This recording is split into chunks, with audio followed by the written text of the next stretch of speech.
స్థితిని సాయి తన భక్తులకు ప్రసాదిస్తారు. ఇది మహావాక్యం. ఇది జగన్మిథ్య బ్రహ్మ సత్యం మహావాక్యాలు అంటారు వీటిని. ఈ జగత్తంతా నశించేదే, ఈ శరీరాలతో సహా. ఈ శరీరాలను కూడా ఎప్పుడో ఒక రోజు కాల్చి బూడిద చేస్తారు. ఇది ఎప్పుడు గుర్తు పెట్టుకోవాలా, ప్రతిరోజు ఒక్కసారైనా గుర్తు చేసుకోవాలంట. ఈ శరీరాన్ని ఎప్పుడైనా కాల్చేస్తారు. ఇది శాశ్వతం అనే కదా ఈ పాకులాట, ఈ తిరుగులాట.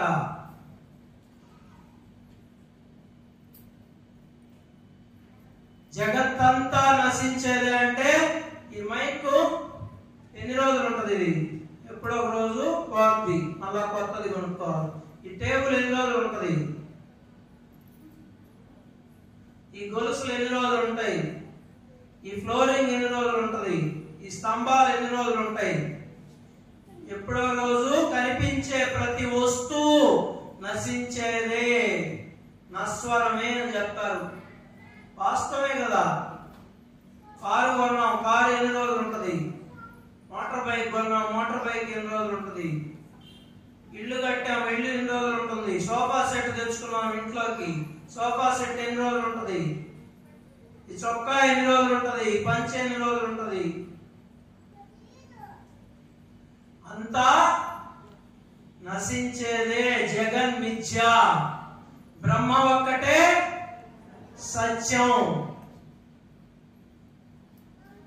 బ్రహ్మ అంటే అంతర్లీనంగా. ఈ శరీరం చనిపోయిన తర్వాత కూడా ఈ శరీరం ఉంటదా? ఉండదా?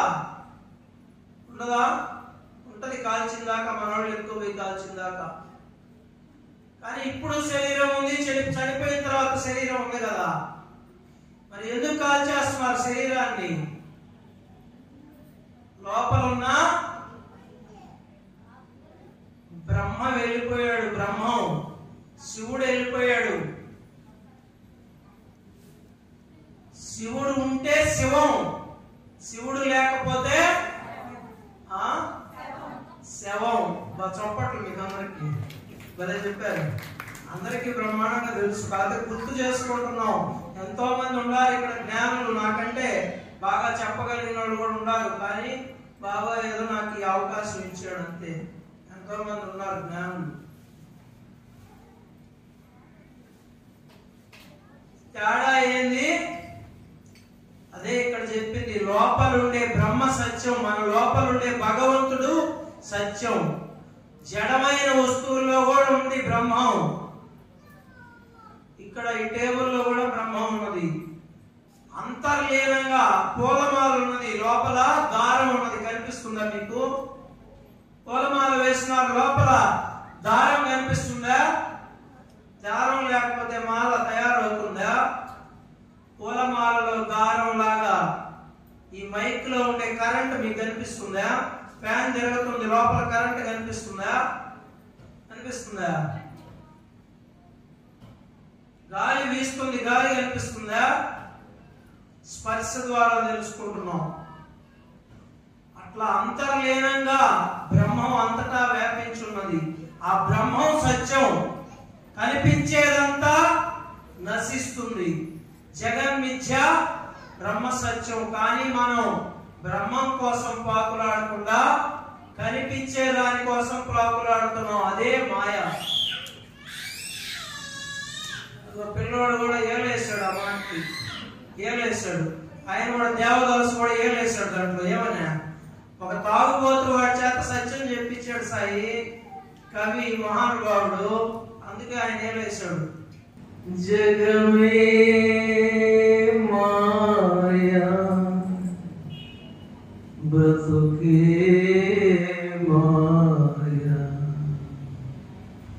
వేదాలలో సార మింతేనయా. జగమే మాయా బ్రతుకే మాయా, వేదాలలో సార మింతేనయా, ఈ వింతేనయా. కలిమిలేములు కష్ట సుఖాలు కావడిలో కుండలని భయమేలోయి, కావడిలో కుండలని భయమేలోయి.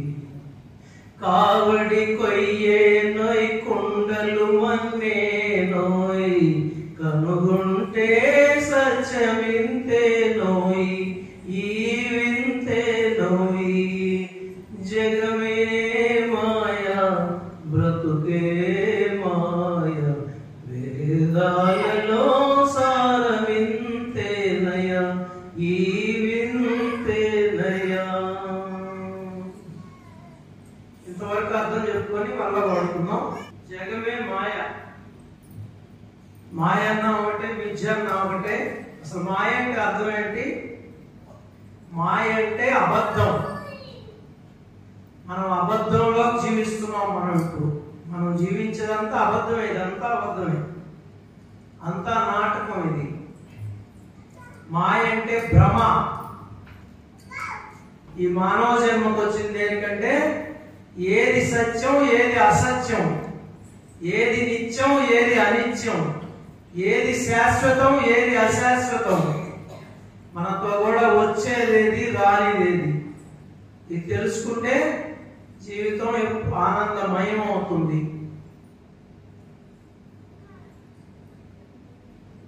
సినిమాకి వెళ్ళామనుకోండి, సినిమా చూడడం ఎవరు ఉంటారు కదా, సినిమాలు కాకపోతే సీరియళ్ళు వస్తుంటే అక్కడ ఎవరైనా ఏడ్చారనుకో, ఏమైనా బాధ కలిగి వాళ్ళతో కూడా మనం ఏడుస్తున్నామా లేదా? బండరాళ్ళు అయితే ఆడవారు, మనసు బాగా బెన్నపూసలాగా ఉండేవాళ్ళు ఏడుస్తారు గ్యారంటీగా. వాళ్ళతో కూడా మనం ఏడుస్తాం గ్యారంటీగా. వాళ్ళు నవ్విస్తే మనం నవ్వుతాం. ఆడు ఫైటింగ్ చేస్తుంటే బొబ్బలి కొట్టేసాడు మా హీరో అనుకుంటాం. వాడు పాటలు స్టెప్పులు వేస్తుంటే ఆనందిస్తాం. వాళ్ళు అదంతా వాళ్ళు ప్రేమించుకుంటారు, హీరో హీరోయిన్. నిజం అది? నిజమా? నిజం కాదు, మాయ, ఒక భ్రమ. అది వాళ్ళు ఏడుస్తున్నారు, అది నిజమా? మరి వాళ్ళని చూసి మనం ఎందుకు ఏడవడము? ఎందుకు ఏడుస్తున్నాం? వాళ్ళు ఏడ్చేది నిజమా? ఆ దర్శకుడు వాళ్ళకి నిర్మాత డబ్బులు ఇస్తాడు, ఆ సీన్ లో ఆడవాళ్ళ ఏడుస్తారు. నిజమా? అదే వాళ్ళు ప్రేమించేది నిజమా? ఏడ్చేది నిజమా? నవ్వేది నిజమా? మరి అదంతా నిజం అనుకుంటున్నావా లేదా? 2:30 గంటలు మనం అనుకుంటున్నావా లేదా? అదే నాయన ఈ జీవితం కూడా ఏది ఏది నిజం కాదు. ఇదంతా నాటకం.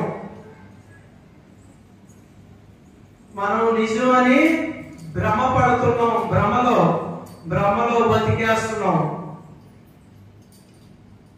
ఆ జీవిత సారాన్ని విడిచారు ఈ పాటలో.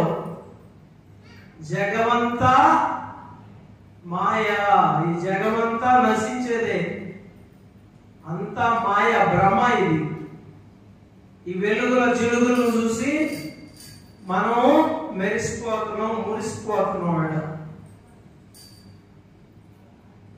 బ్రతుకే మాయా. మన బ్రతుకంతా ఒక భ్రమ, అబద్ధం. నిజమైన బ్రతుకేంది అది కూడా చెప్తాడు, తర్వాత వస్తుంది. అదే కదా అన్నమయ్య చెప్పింది. ఏం చెప్పాడు? నాటి బ్రతుకు నాటకము. సినిమా అన్నా నాటకం అన్నా అంతా నటనే. ఇది కూడా నటనే, నటిస్తున్నాం. కొంతమంది జీవిస్తారు, లోపలికొకటి పైకి ఒకటి మాట్లాడేది. లోపల ఒకటి ఉంటుంది, అబ్బాయి దొంగ అనుకుంటాం, పైకి అబ్బా అది నువ్వు సూపర్, అసలు నువ్వు నేను పైకి మాట్లాడుతాను. అంతా నటనే, అంతా యాక్టింగ్.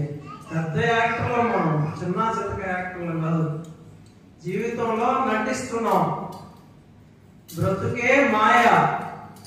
నాటి బ్రతుకు నాటకము, పుట్టుటయు నిజము, పోవుటయు నిజము, నట నడిమీది నాటకము నాటి బ్రతుకు నాటకము.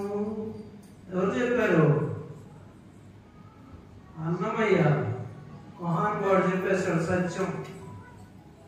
అది జగమే మాయా బ్రతికే మాయకి అర్థం. ఆయనకి ఎప్పుడు అర్థమైంది? దేవదాస్కే ఎప్పుడు అర్థమైందమ్మా? ఆయన ప్రేమ విఫలమై మందు బాటిల్ తీసుకుంటే అర్థమైంది ఆయనకి. మనకి మందు బాటిల్ లేకుండానే అర్థమైతే జన్మధన్యం అవుతుంది. మందు బాటిల్ తీసుకుంటే మనం లేనిపోయిన బాధ.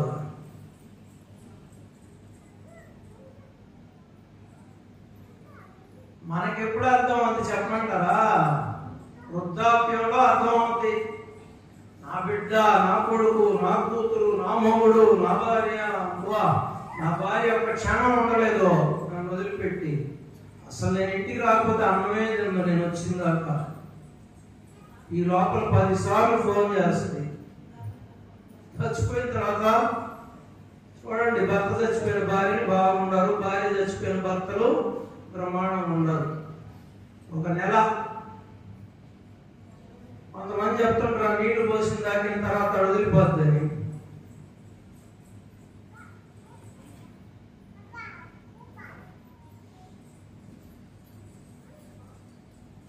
మన ప్రేమలు, బిడ్డల మీద పెంచుకున్న ప్రేమలు, భార్యల మీద భర్తల మీద పెంచుకున్న ప్రేమలు సంపాదన లేనప్పుడు మగవాడికి విలువ తగ్గిపోద్ది ఇంట్లో.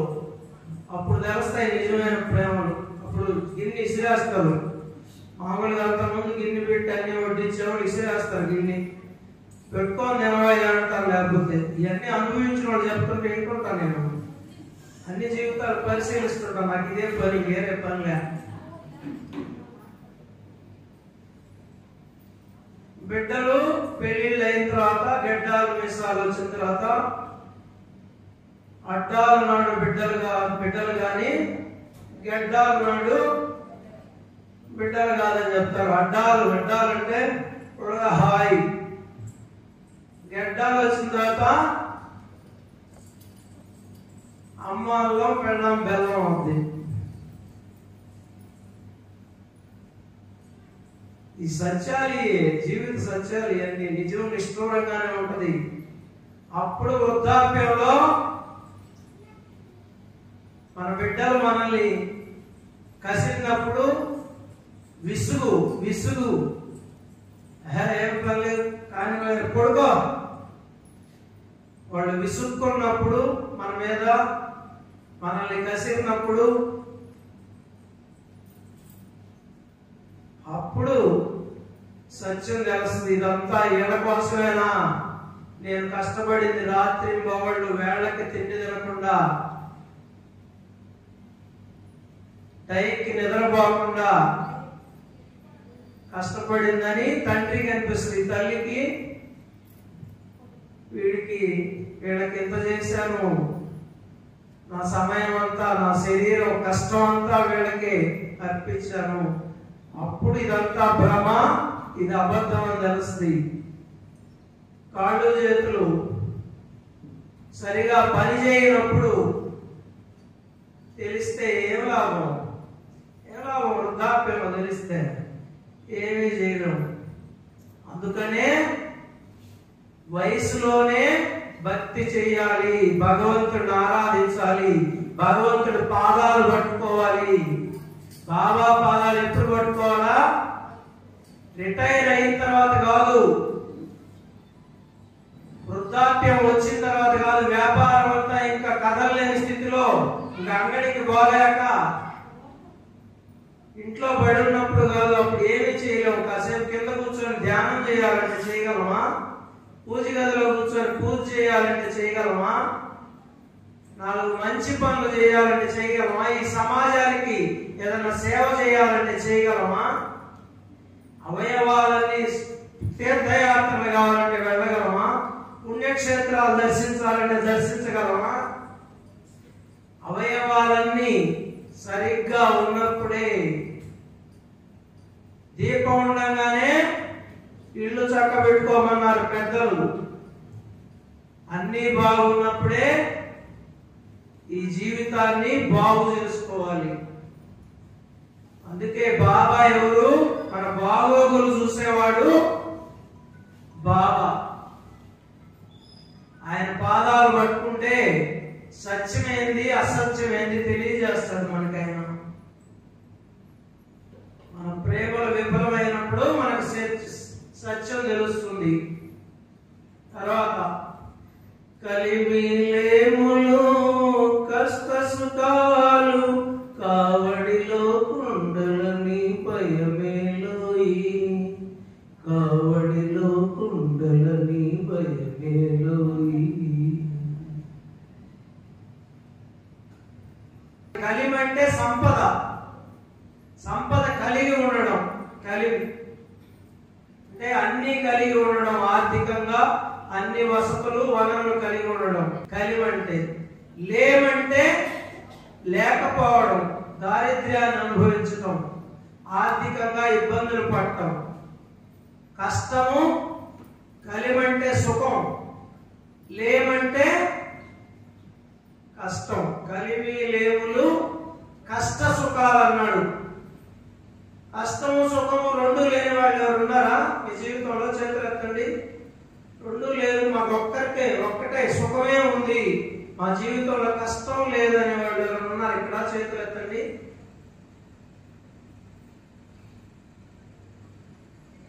కష్టమే ఉంది సుఖం లేదనే వాడు చేతులు ఎత్తండి. ఉత్త కష్టమే ఉంది సుఖం లేదని. కష్టము సుఖము రెండు ఉంటాయి. రెండు ఏమన్నాడు ఇక్కడ దేవదాసు? కావడిలో కుండలు అన్నాడు. కావడిలో నేను చిన్నపిల్లలప్పుడు మా ఇంటికి కూడా సన్యాసులు వచ్చేవాళ్ళు కావడి తీసుకొని. వాళ్ళు కూడా రావడం లేదు ఇప్పుడు పాపం, భిక్ష వేసేవాళ్ళు లేక. అంత తలుపులు వేసి పెట్టే ఉంటారు టౌన్ లో, తలుపులు ఎవరు తీరు. కొంతమంది అయితే బుర్రలో కూడా వేస్తున్నారు ఏమైనా ఎత్తుకోబోతారని. వాళ్ళు సన్యాసులకి అంత భిక్ష వేస్తే గృహస్థులకి ఎంతో పుణ్యం సాయి. సన్యాసులకే కాదు, ఒక భిక్షగాడు వచ్చాడంటే మన ఇంటికి వాడికి కాదు అదృష్టం, మనకు అదృష్టం. భిక్షగాడు మన ఇంటికి వచ్చాడంటే వాడికి భిక్ష వేసే భాగ్యం మనకి కలిగించాడు వాడు. ఆ భిక్షగాడు వాడు రాకపోతే నీకు పుణ్యం ఎట్టొస్తుంది? భిక్షగాడు వస్తే నీకు పుణ్యం వస్తుంది. వాడు వస్తే స్వాగతం చెప్పి భిక్ష వేయాలి వాడికి. ఇప్పుడు కాదు, తీరిక లేదు మళ్ళాలంటే అది మన కర్మ. భగవంతుడు అవకాశం ఇచ్చినా ఉపయోగించుకోలేకపోయామని. కావడి అప్పుడప్పుడు కావడి మార్చుకుంటుంటారు వాళ్ళు భుజాలు, ఎందుకంటే నొప్పి పడుతుంది కదా. కావడి మార్చుకున్నప్పుడు ముందుకుండా బాగా శ్రద్ధగా వినండి. ముందుకుండా వెనక్కి, వెనక్కుండా ముందుకి వస్తుంది. మార్చుకున్నప్పుడు భుజం, ఆ భుజం నుంచి భుజానికి మార్చుకున్నప్పుడు కుండలు మారుతాయి. మనకు కూడా మారుతున్నాయా లేదా కుండలు? కష్టము సుఖము, మళ్ళా కష్టము మళ్ళా సుఖము. ఎంత సత్యం చెప్పారు సాయి. వేదాంతం లేదా ఈ పాటలో? ఉందా లేదా? కలిమిలేములు కష్ట సుఖాలు కావడిలో కుండలని భయమేలోయి. భయం కదా మనకే. కష్టం వస్తుందంటే భయం. ఇక్కడ చెప్పాడు సత్యం. తర్వాత అదే కదా చెప్పింది, చీకటి వెలుగులా రంగేలి జీవితమే ఒక దీపావళి, జీవితమే ఒక దీపావళి. చీకటి వెలుగు, కొత్త వెలుగులోనే ఉండగలము మనం. కొత్త ఎండలోనే ఉంటాము. చీకటి లేకపోతే, చీకటి పడాల్సిందే. చీకటి పడకపోతే బతకలేము. అట్లా కష్టము సుఖము చీకటి వెలుగు లాంటివి. మన జీవితం ఒక దీపావళి. తర్వాత చెప్పాడు చూడండి, కావడి కొయ్యే నోయ్ కుండలు మన్నే నోయ్. కావడి ఎంతో తయారైంది, దానికి ఆధారం ఏంటి? కొయ్య. ఈ పళ్ళకి దేంతో చేశారు? కొయ్య. ఇదిగో బాబా పీఠం దేంతో చేశారు? కొయ్య. కొయ్యతో అనేక వస్తువులు తయారు చేస్తారు. స్టూల్స్, కుర్చీలు, సోఫా సెట్లు అన్ని కొయ్యతో తయారవుతాయి. కానీ ఏమని పిలుస్తున్నాం మనం? కొయ్య అని పిలుస్తున్నావా, పల్లకి అని పిలుస్తున్నావా? కావడిని ఏమని పిలుస్తున్నాడు? కావడి అన్నారు, కొయ్య అనలా. దానికి ఆధారం ఏంది? కొయ్య. ఈ పల్లకికి ఆధారం ఏంది? కొయ్య. కుర్చీకి ఆధారం ఏంది? కొయ్య కుర్చీలకి కొయ్య. దాని లోపల ఉండేదంతా కొయ్య. కానీ మనము వస్తువుల పేర్లతో పిలుస్తాం. శ్రద్ధగా వినండి, ఇది చాలా పెద్ద సబ్జెక్ట్. ఇది హైయెస్ట్ ఫిలాసఫీ. ఇది మనం పైనే చూస్తున్నాం, లోపల చూడటం లేదు. కొండలు మన్నేనోయ్ అన్నాడు. కొండ ఎంతో తయారవుద్ది? మట్టితో. అనేక రకాల వస్తువులు చేస్తారు. కుమ్మరి ముంతలు చేస్తారు, పూజలు చేస్తారు, మూకుళ్ళు చేస్తారు, చిన్న చిన్న మట్టి గ్లాసులు తయారు చేస్తారు. వీటన్నిటికి ఆధారం ఏంది? మట్టి. ఒప్పుకుంటారా? మరి బంగారుతో ఆయన చెప్పలేదు, నేను చెప్తుండా. అదిగో దండలు వేసుకోవడం, నల్ల పూసల దండ, పగడాల దండ, ముత్యాల దండ. నువ్వేం వేసుకోండావు? స్వరుడు, బంగారు చైను, బ్రాస్లైట్, ఉంగరాలు, బంగారాలు. లక్ష్మీదేవి డాలు వేసుకొని చేయించుకుంటే ఏమని పిలుస్తారు దాన్ని? లక్ష్మీదేవి దండ, నెక్లెస్. మామిడి పిందల రూపంలో దాన్ని చేయించుకుంటే మామిడి పిందల దండ అంటారు దాన్ని. నడుము పెట్టుకుంటే వడ్డాణం. ఇంకా ఉంగరాలు చెప్పేసా, ఇంకేమన్నా నాకు తెలియదు చెప్పండి. మహిళలకే కదా బంగారు ఇష్టం. అదిగో అదిగో వాళ్ళకి బాగా బంగారు అంటే బాగా ఇష్టం. ఏమంటారు వాటిని? వంకీలు. వంకీలు, వడ్డాణాలు. వైశ్యాస్ పెళ్లిళ్ళకి, రెడ్డిస్ పెళ్లిళ్ళకి వెళ్తే బాగా చూడవచ్చు. మరి ఇక్కడంతా ఏమని పిలుస్తున్నారు మీరు? చైన్లు, బ్రాస్లైట్లు, నెక్లెస్లు, వడ్డాణాలు అట్లా పిలుస్తున్నారా? బంగారం పిలుస్తున్నారా? మరి వాటిలో ఉండేదంతా ఏంది? బంగారు. వాటికి ఆధారం బంగారు. కొండలకి ఆధారం మట్టి. కావడికి ఆధారం కొయ్య. ఈ శరీరం దేంతో తయారైంది? పంచభూతాలతో తయారైంది. మళ్ళా పంచభూతాల్లో కలిసిపోతుంది. మరి ఈ శరీరానికి ఒక పేరు పెట్టారు కదా, ఒక పేరు రాసిపోయాడు. బాబోలు రామసుబ్బయ్య, విజయమ్మ, సుధీషు, గిరిజమ్మ, వెంకట సుబ్బయ్య, రాధాకృష్ణయ్య, లక్ష్మయ్య, రామయ్య. ఒక్కొక్కరికి ఒక్కొక్క పేరు. మధుసాయి, దాక్షాయిని, రమ, రజని. వీళ్ళందరికీ తలా ఒక పేరు ఉంది. లక్ష్మి, మురళి, హనుమంతరావు. ఏ పేర్లతో పిలుచుకుంటున్నాం మనం? ఈ శరీరాన్ని మన తల్లిదండ్రులు ఒక పేరు పెట్టారు ఈ శరీరానికి. దీంతోనే చలామణి అవుతున్నామా మనం? అసలు ఈ శరీరం ఏందో తెలుసుకుంటున్నామా? అద్దం పగలగొడుతున్నాం. నిద్ర లేస్తే దేవుడి కంటే మనల్ని మనం ఎక్కువగా చూసుకుంటున్నాం అద్దంలో. ఇది ఒప్పుకోవాల్సింది ఎవరైనా. అద్దములో చూసి చూసి ఎందుకు నీవు మురిసెదవు? బూడిదేగును ఈ దేహం, దానికేలా అలంకరణం.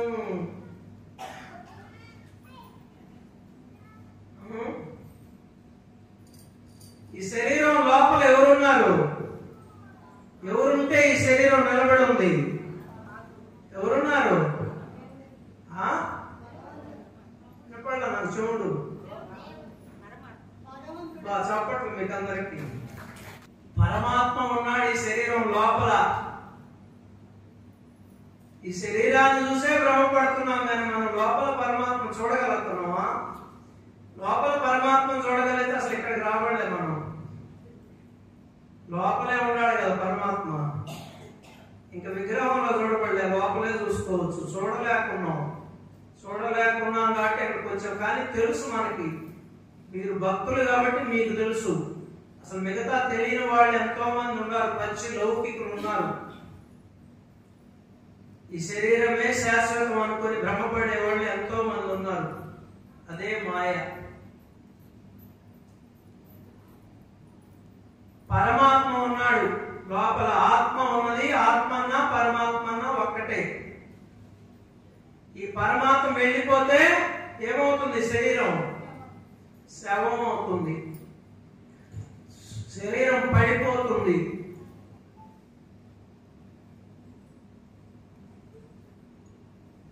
అదే కదా చెప్పింది.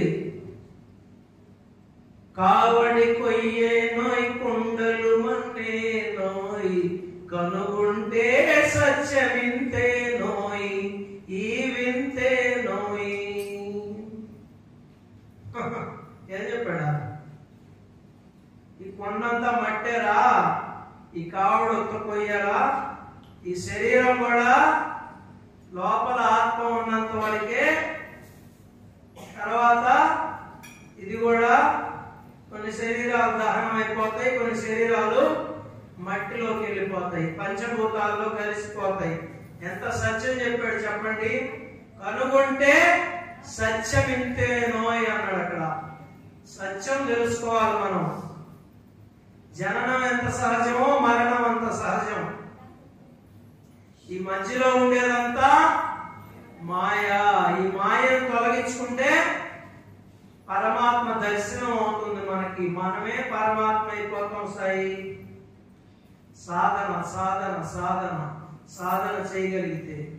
అదే భగవద్గీతలో కూడా ఒక శ్లోకం ఉంది కదా, నైనం చిందంతి శస్త్రాణి నైనం దహతి పావకః నచైనం క్లేదయంతాపో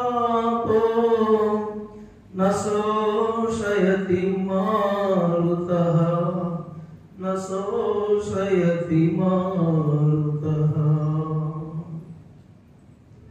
సాంఖ్యయోగంలో 23వ శ్లోకం ఇది భగవద్గీతలో. ఆత్మ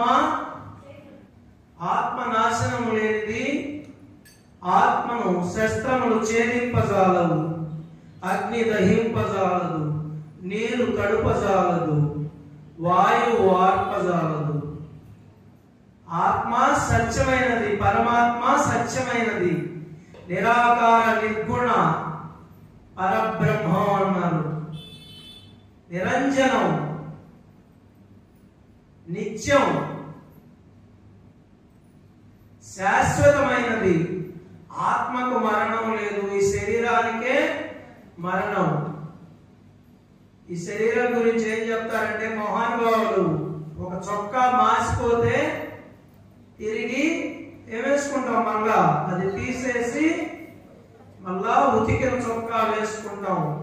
అట్లా ఈ శరీరం పడిపోయిన తర్వాత మరలా మనం చేసుకున్న పుణ్య పాపాలను బట్టి మరలా ఇంకొక దేహం ఇస్తారు మనకి. ఈ కర్మ ఫలాలన్నీ మరలా అనుభవించాల్సిందే. మరలా రూపం వస్తుంది, ఏదో ఒక రూపం. అది జంతు జన్మ కావచ్చు. పాపాలు వేసుకుంటే జంతు జన్మల్లో వేస్తారంట. పుణ్యం చేసుకుంటే మళ్ళా మానవ జన్మ లభిస్తుంది. తర్వాత చరణం, ఆశామోహముల దరిరాని కోయి, అన్యులకే నీ సుఖము అంకితమోయి, అన్యులకే నీ సుఖము అంకితమోయి. మనకు సమీపంలో గొల్లమూడి వెంకయ్య స్వామి ఉన్నారు కదా. వెంకయ్య స్వామి సూక్తుల్లో ఉంటుంది ఒక సూక్తి, ఆశపోతే అంతా పోతుండయ్యా, ఆశపోతే అంతా పోతుండయ్యా. అదే కదా ఇక్కడ చెప్పాడు కవి సముద్రాల. ఆశా మోహముల దరిరాని కోయి, ఆశే కదా కోరికలకు మూలం ఏంది? ఆశ. కోరికలకు మూలం ఏంది? ఆశ.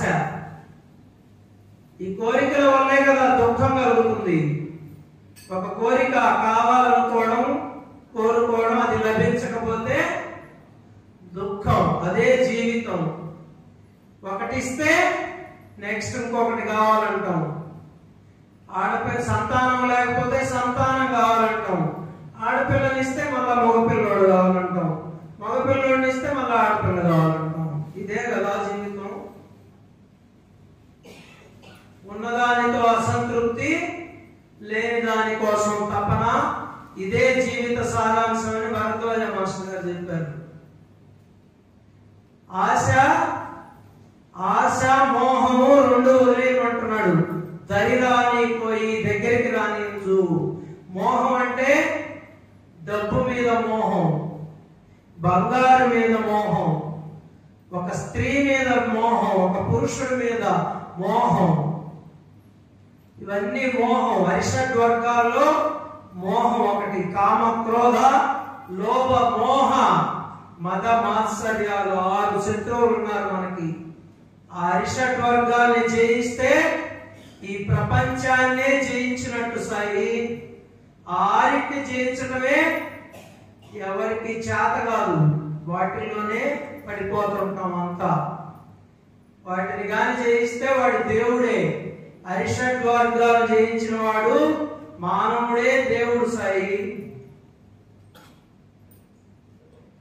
ఆశా మోహం రెండు వద్దంటున్నాడు. కోరికలు ఏదైనా తీరినా ముందే ఉంటది ఆనందం ఉంటది. తర్వాత మరలా ఇంకో కోరిక తీరకపోతే దుఃఖం వస్తుంది.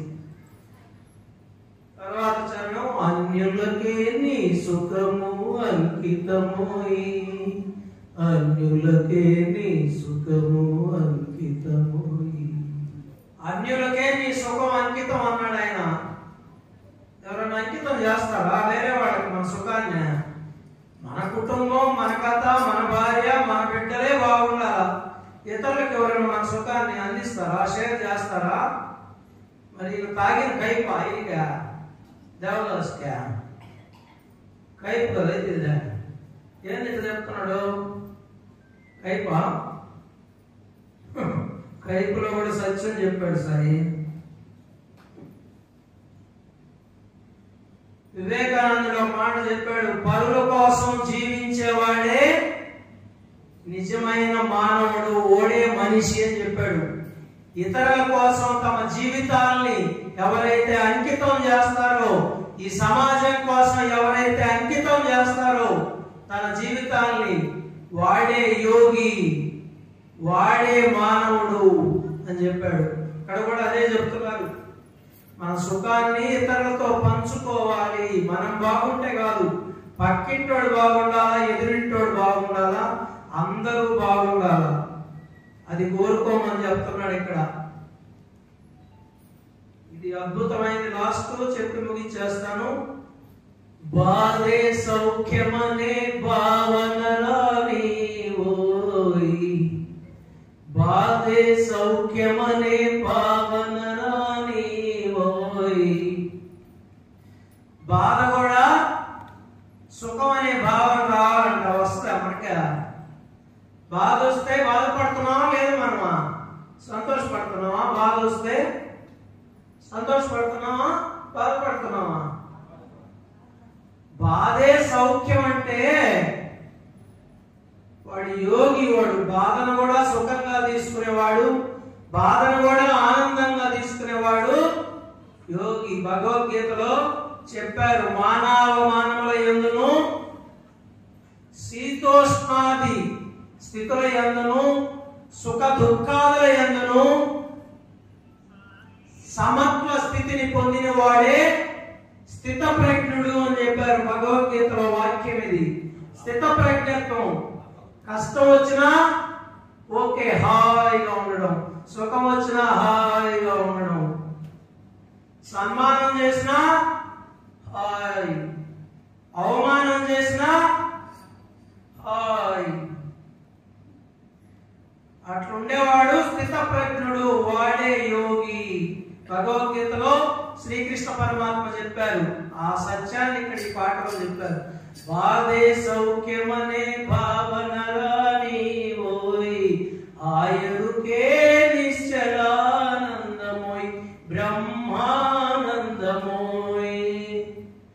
బాధ కూడా సుఖమే అని, అవమానం కూడా సన్మానమే అని ఉండేవాడు ఎప్పుడు ఎట్లుంటాడు? నిశ్చలంగా ఉంటాడు.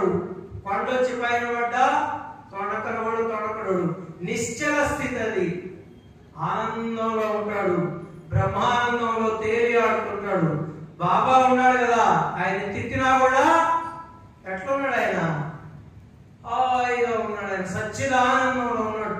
అందుకే ఆయన సచ్చిదానంద సమర్థ సద్గురు. ఒకసారి చేయి చెప్పండి. సచ్చిదానంద సమర్థ సద్గురు సాయినాథ్ మహారాజుకి. సచ్చిదానంద సమర్థ సద్గురు. అది ఆనందం అంటే. యోగులు గోచి పెట్టుకొని అడవులలో ఆకులు అలములు తింటూ కూడా ఎట్లుంటారు? వాళ్ళు ఆనందంగా ఉంటారు.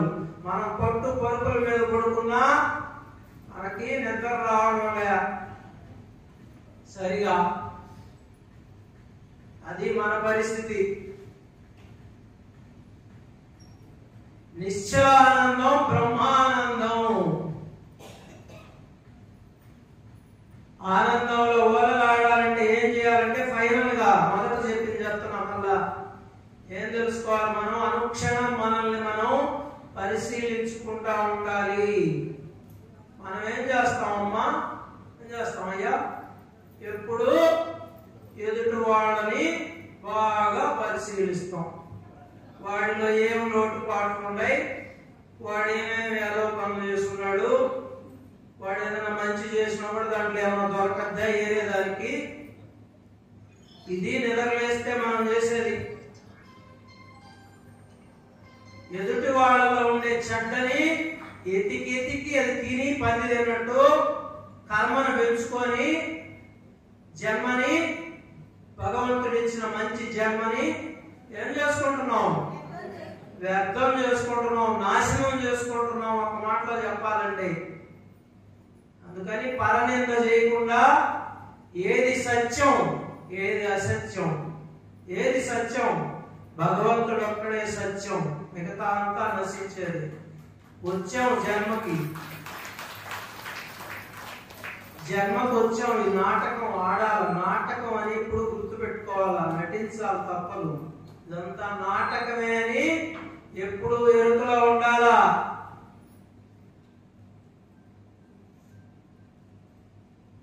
ఏది నిత్యం, ఏది అనిత్యం, ఏది శాశ్వతం, ఏది అశాశ్వతం, దీన్ని ఏమంటారంటే ఆత్మ విచారణ అంటారు. ఎప్పుడు విచారించుకుంటుండాలా. ఎంత ధ్యానం చేసినా, ఎంత పూజలు చేసినా, ఎన్ని పల్లకి సేవలు చేయించినా విచారణ జరుగుతూ ఉండాలా.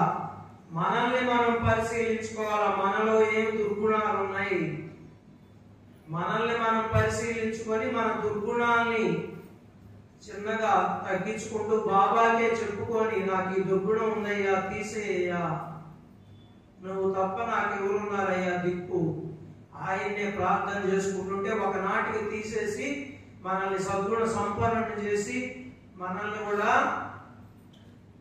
ఒక యోగిలాగా తయారు చేస్తాడు ఆయన. జగమే మాయా బ్రతుకే మాయ, వేదాలలో సారవింతేనయ, ఈ వింతేనయ. జగమే